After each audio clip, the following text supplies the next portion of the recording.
বেদবাণী 2য় খণ্ড 1ম পত্র।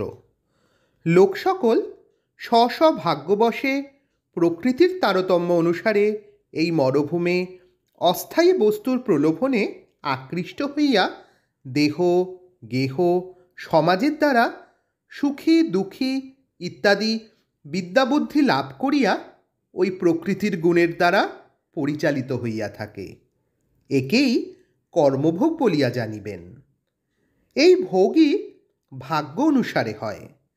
এই ভোগদান করিলেই শান্তিপদ উপভোগের অধিকারী হয়।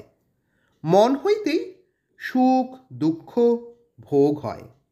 এই জন্যই পতিসেবার মহত্ব নিয়োগ বিধান করিয়া স্বভাবেই দাসত্ব সেবা হইয়া থাকে। মনের দরকার হয় না। সকল প্রাণীর সত্যরূপ আত্মা একই হয়, ভিন্ন কেহই নয়। দেহই অবয়বই পৃথক পৃথক দেখা যায়। জয় রাম, জয় গোবিন্দ।